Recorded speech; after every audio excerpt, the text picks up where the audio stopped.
Welcome back. Here's your regular order, and let's get to more tales for the master of past and present. Last we left off, Raistlin and the heroes of the lance had thwarted Takis' return to Kyrnn and ended the War of the Lance. Now, in his time in Naraka, Raistlin had also found out that Takis means to take control of all magic, and he was determined not to let her do so. Traveling to Palantas, he went before the gates of high sorcery and declared himself the master of past and present, and lifted a curse placed upon the tower before the cataclysm by the black-robed wizard Rannoch, which, from what I could ascertain, not only filled the cursed shells with books of knowledge, but also improved the tower's outward appearance to more match its former glory. Then, for 2 years, Raistlin resided in the tower, studying the spellbooks of Fistandantilus and conducting experiments which increased his power even more, the results of which were rooms such as the Chamber of Seeing, which was a pool of water he used for scrying, and the Lair of the Live Ones, which housed the many failed creatures when he tried to create life itself. In time, he decided to not only challenge Takis, but kill her and take her place among the pantheon of gods.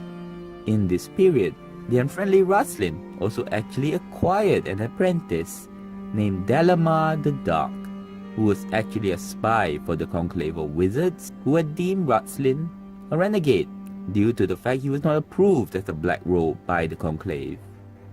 Their inability to chastise Raistlin, if you were wondering, stemming from the deal that he made with the Conclave, that they would not interfere with his study if he prevented the Death Knight Lord Soth from destroying the Tower of Wayreth, which he did, as promised, during the War of the Lance.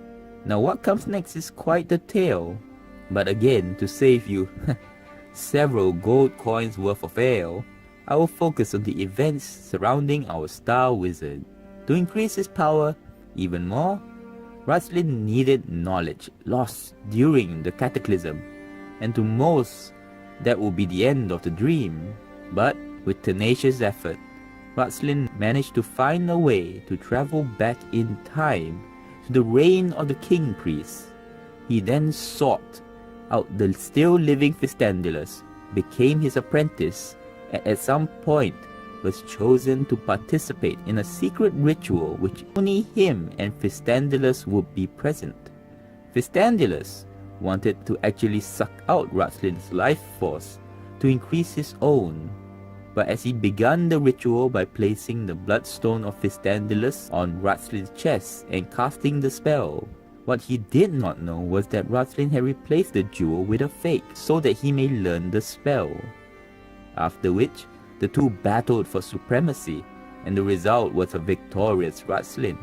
Injured during the battle, he then placed the real bloodstone of Fistandantilus and recited the spell, sucking Fistandantilus' life force into him, which included all his memories and knowledge. In the months following, Raistlin assumed the role of Fistandantilus at court and was doing fine until Caramon, Chrysenia, and Tasselhoff were deposited in Ishtar as a result of past Celian powering a time machine. Now Raistlin, though, had arrived in Ishtar months before Caramon, if you were wondering about the timeline, as all stories of time travel can be confusing.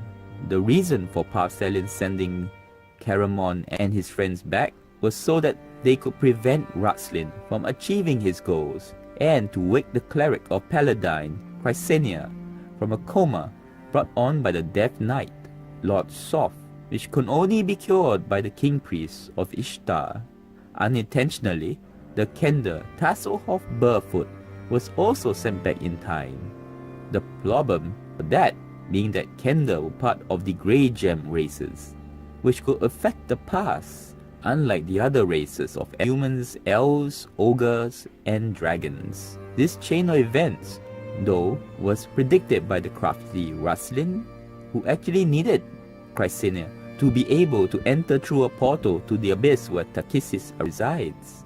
The key being the combined action of a black robe of purest evil and the priest of a purest good to access the gateway. So that is the troubling early events of Raistlin after the War of the Lance. You head off now, but be sure to return. Thank you very much. Till next word.